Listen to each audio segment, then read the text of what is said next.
தமிழ் நேயர்களுக்கு வணக்கம். பத்திரிகையாளர் திரு யாசிர் அவர்களோட இணைஞ்சிருக்கோம். வணக்கம் தொடர். வணக்கம். அரவிந்த் கெஜ்ரிவாலுக்கு பெரும் போராட்டத்துக்கு பிறகு இடியினுடைய பயங்கரமான முட்டுக்கட்டைக்கு பிறகும் உச்சநீதிமன்றம் வந்து தடாலடியா பெயில் கொடுத்திருக்காங்க. இதை நம்ம எப்படி பார்க்கறது? இடிக்கு ஒரு மிகப்பெரிய பின்னடைவு தானே. இந்த பின்னடைவு வந்து இடி வந்து எப்படி பார்க்கும்? ஒட்டுமொத்த நாட்டிலுமே மிகப்பெரிய ஒரு மாற்றங்கள் ஒவ்வொரு துறையிலுமே ஏற்பட்டு கொண்டிருக்கிறது என்பதை சாசனமாக வெளிப்படுத்தும் விதமாக தான் இந்த தீர்ப்பை நான் பார்க்கிறேன். ஏன்னா உச்சநீதிமன்றம் நீங்க சொல்வதை போல கடுமையாக இடி எதிர்த்தும் கூட இந்த தீர்ப்பை வந்து கொடுத்திருக்கிறாங்க. இந்த தீர்ப்போட முழு விவரங்கள் இன்னும் கொஞ்ச நேரத்துல வெளியாகிவிடும் என்றாலுமே இந்த தீர்ப்பை பொறுத்த வரைக்கும் நம்மளுடைய எதிர்பார்ப்பு என்னவாக இருந்துச்சு அப்படின்னா, அரவிந்த் கெஜ்ரிவால் அவர்கள் வெளியே வர வேண்டும், வெளியே வந்து தேர்தல் பிரச்சாரத்தில் அவர் ஈடுபட வேண்டும் என்பதற்காக தான். அதே காரணத்தை சொல்லிதான் இன்னைக்கு உச்சநீதிமன்றமும் அவருக்கு இன்டம் ரிலீஃபை கொடுத்திருக்கிறாங்க. இதுல சில பேர் கேள்வி கேட்கலாம், என்ன அப்படின்னா, அது என்ன அவர் முதலமைச்சர் என்பதற்காக இப்படியான நிவாரணம் கொடுக்குறாங்களா, அல்ல தேர்தல்ல பிரச்சாரம் செய்வதற்காக இப்படியான நிவாரணம் கொடுக்குறாங்களா அப்படின்னு சொல்லி கேட்டா கிடையாது. முழுக்க முழுக்க இவருக்கான இடைக்கால நிவாரணம் கிடைத்ததற்கான முழு பொறுப்பும் இடியை சார்ந்ததுதான். ஏன்னா இவர் மீது என்ன குற்றச்சாட்டு இருக்கிறது, அந்த குற்றச்சாட்டுக்கான ஆதாரம் என்ன, அதற்கான சாட்சியங்கள் என்ன என்ற எல்லா தகவல்களையுமே இடி உச்சநீதிமன்றத்துல சமர்ப்பிக்க தவறிடுச்சு. அப்படி சமர்ப்பிக்க தவறுனாலதான் இன்னும் எத்தனை நாட்கள் நீங்கள் இழுத்தெடுப்பீங்கன்ற கேள்வியை உச்சநீதிமன்ற நீதிபதியே கேட்டார். அப்ப உச்சநீதிமன்ற நீதிபதி கேட்ட பின்பாவது அவர்கள் உடனடியாக அரவிந்த் கெஜ்ரிவால் மீது குற்றப்பத்திரிகையை தாக்கல் பண்ணாங்களா கேட்டா அதுவும் கிடையாது.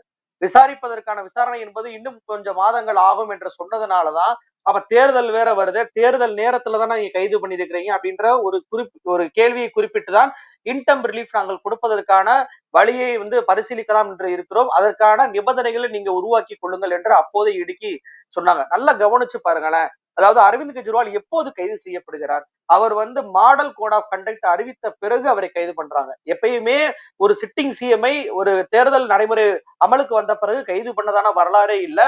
ஆனால் கைது பண்ணுகிறார் என்றால் அவ்வளவு முக்கியத்துவம் வாய்ந்த ஆதாரம் அவருக்கு எதிராக கிடைச்சிருக்கு அப்படின்னாதான் அப்படியான கைதுகளை பண்ணியிருக்கணும். எல்லோரும் எதிர்பார்ப்பும் அது. ஆனா ஏதோ ஒரு ஆதாரம் கிடைச்சிருக்கு, இந்த நேரத்தில் கூட கைது பண்றாங்கன்னா அவ்வளவு பெரிய முக்கியமான ஆதாரம் கிடைச்சிருக்குன்னு தான் அர்த்தம்ன்றதான எல்லோரும் எதிர்பார்த்தது. ஆனால் இதுவரைக்கும் ஆதாரம் கொடுக்கவில்லை என்பதற்காக தான் இப்படிப்பட்ட தீர்ப்பை உச்சநீதிமன்றம் கொடுத்திருக்கிறது. இந்த தீர்ப்புக்கான முதல் முழு பொறுப்பையுமே இடி தான் ஏற்க வேண்டும் அப்படின்றது என்னுடைய முதல் பாயிண்ட். இப்ப அரவிந்த் கெஜ்ரிவால் அவர்கள் வெளியே வர்றாரு. குஜராத் தேர்தலில் அவர் வெளியே வந்திருந்தால் குஜராத்தில் இன்னும் நிறைய இடங்களை காங்கிரஸ் ஆம் ஆத்மி கூட்டணி என்பது கிடைச்சிருக்கும். தன்னுடைய சொந்த மாநிலத்தில் மிகப்பெரிய வீழ்ச்சியை சந்தித்து விடக்கூடாது என்பதற்காக தான் இப்படியான குஜராத் தேர்தல் முடிந்த பிறகு இப்படியான விஷயங்கள் நடைபெற வருகிறதோ என்று ஒரு தரப்பு கோரிக்கை வைக்கிறார், ஒரு தரப்பு தங்களுடைய பார்வையில வைக்கிறாங்க. ஆனாலுமே நமக்கு பஞ்சாப், ஹரியானா மற்றும் டெல்லி, முக்கியமாக தலைநகர் டெல்லி தேர்தல் என்பது ரொம்ப முக்கியமா பார்க்கப்படுது. அதுல அரவிந்த் கெஜ்ரிவாலுடைய பிரச்சாரம் என்பது கண்டிப்பாக மிகப்பெரிய அளவுல ஈடுபடும் அப்படின்னு தான் நான் நினைக்கிறேன். இந்த விஷயத்தை பொறுத்த வரைக்கும் ஈடியுடைய இரட்டை முகம் அம்பலப்பட்டு விட்டது மக்களுக்கு. இது பிஜேபிக்கு கைக்கூலியாக செயல்படும் அமைப்பு என்பதுதான் எல்லோருடைய குற்றச்சாட்டாக இருந்தது. அதை நிரூபிக்கும் விதமாக அரவிந்த் கெஜ்ரிவால் விஷயத்துல அம்பலப்பட்டு போயிட்டாங்க. நான் ஏன் இதை சொல்றேன் அப்படின்னா, அரவிந்த் கெஜ்ரிவால் அவர்களுக்கு வாதங்கள் எல்லாமே நிறைவடைஞ்சிருச்சு. உச்சநீதிமன்றம் என்ன சொல்றாங்கன்னா, மே 10ஆம் தேதி நாங்க தீர்ப்பை கொடுக்க போறோம், இன்கம் ரிலீஃபா இல்லையான்றதை சொல்ல போறோம்னு சொல்லிட்டாங்க.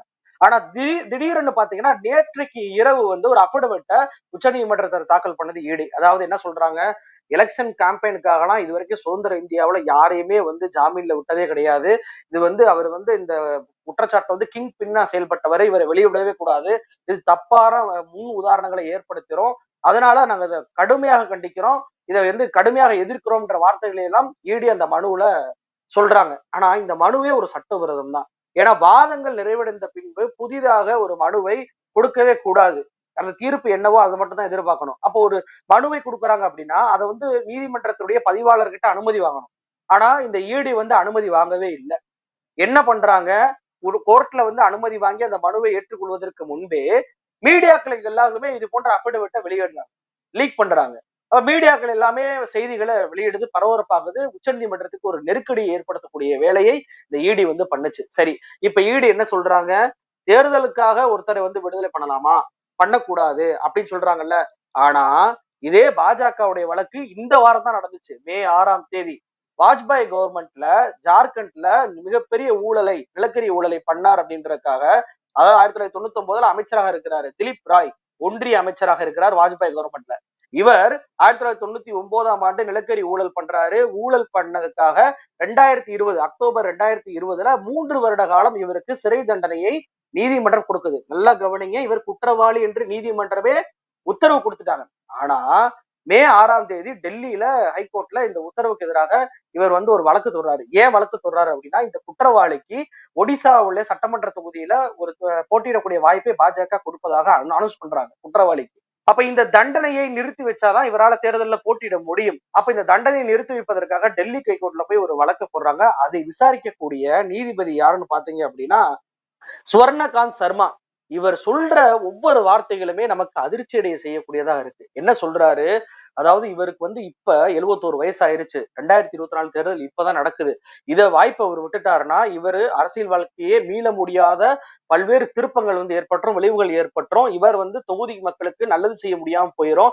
அதனால இந்த தண்டனையை நிறுத்தி வச்சு ஆகணும், அதுதான் சரியானது அப்படின்னு சொல்லி உடனே தண்டனையை நிறுத்தி வைக்கிறாரு. மே 6 அவர் தொகுதி வேட்பாளராக பாஜகவுடைய வேட்பாளராக ஒடிசாவுல அறிவிக்கப்படுறாரு. அப்போ இங்க ஒரு குற்றவாளி அவர் தேர்தலில் போட்டியிட வேண்டும் என்பதற்காக நீதிபதி அவர்கள் வாய்ப்பு கொடுக்கிறாரு. அதை ஈடியோ பாஜகவோ எதிர்க்கவில்லை. பாஜக தான் அவரை போய் கோர்ட்ல வழக்கு போட சொல்றாங்க. அப்போ பாஜகவுக்கு திலீப் ராய் மட்டும் தேர்தலில் போட்டியிடணும், அரவிந்த் கெஜ்ரிவால் என்ன தேர்தலில் போட்டியிடுன்னு சொன்னாரா? அரவிந்த் கெஜ்ரிவால் என்ன குற்றவாளி என்று நிரூபிக்கப்பட்டாரா?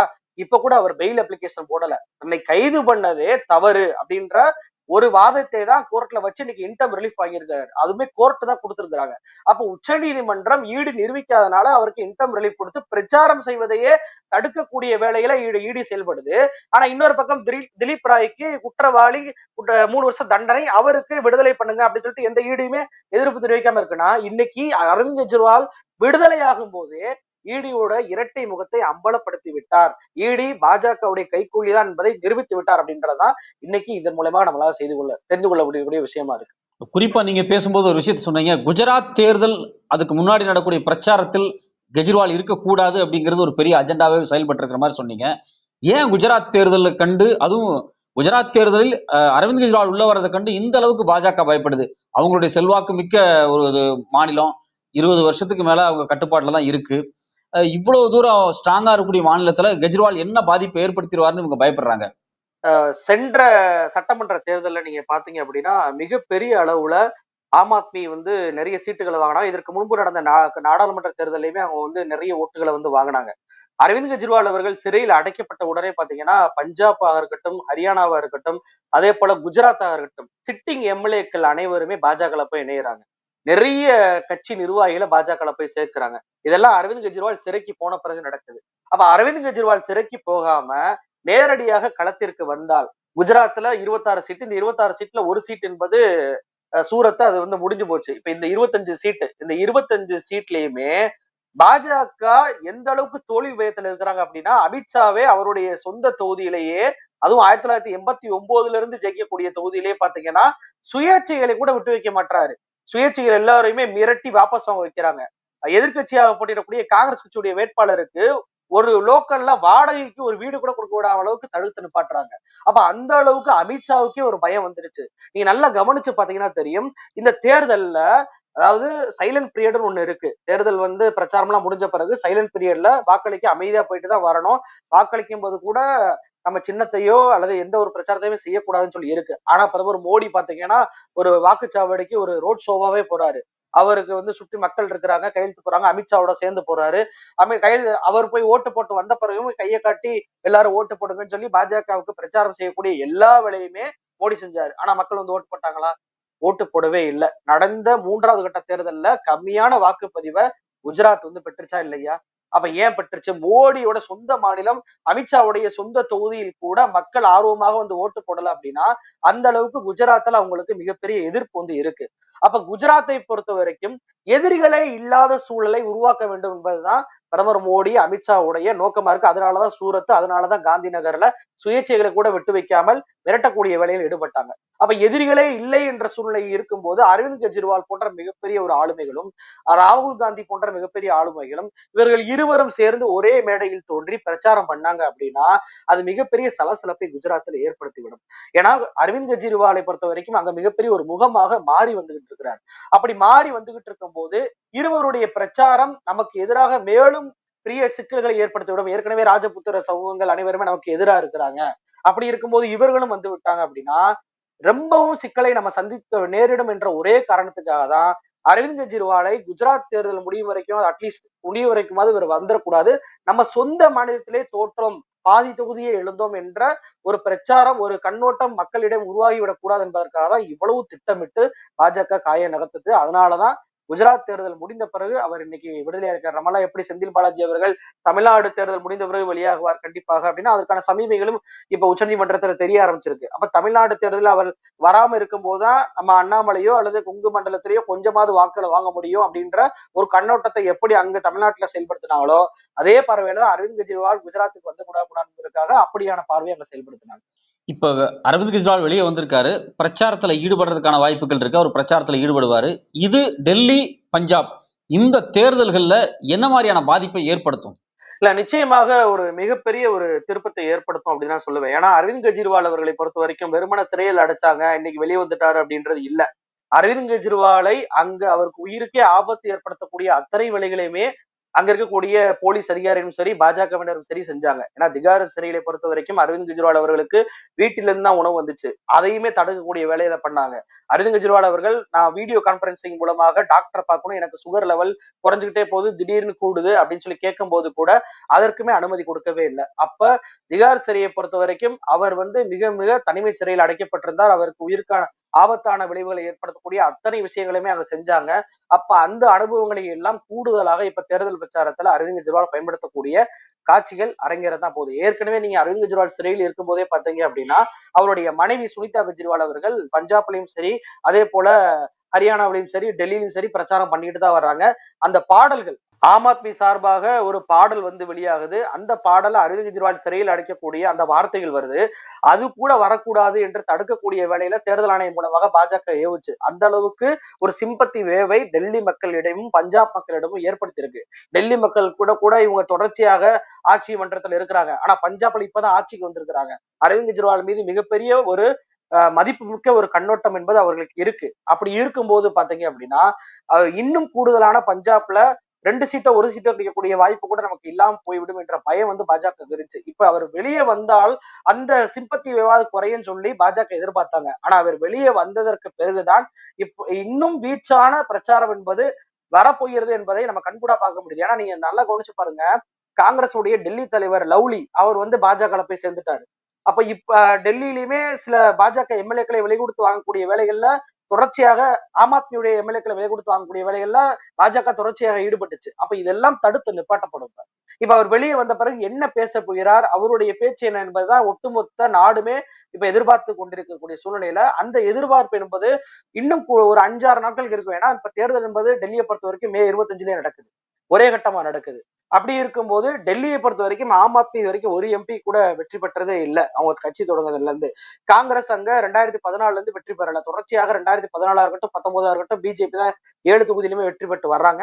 ஆனா இந்த முறை கூட்டணியாக இருவரும் சேர்ந்து போட்டியிடுவதனால கண்டிப்பாக 7க்கு 7 தொகுதிகளையுமே வெல்லக்கூடிய வாய்ப்பு என்பது இருக்கு. எந்த அளவுக்கு இவர்களுக்கு அரவிந்த் கெஜ்ரிவால் வெளியே வந்து பிரச்சாரம் செய்வதன் மீது பயம் இருக்கு அப்படின்னா உச்சநீதிமன்றம் இவருக்கு இன்டம் ரிலீஃபை நாங்கள் கொடுக்கலாம் என்று இருக்கிறோம், அதற்கான நிபந்தனைகளை நீங்கள் இப்போது தயார் பண்ணி கொள்ளுங்கள் என்று போன வாரமே உச்சநீதிமன்றம் சொல்றாங்க.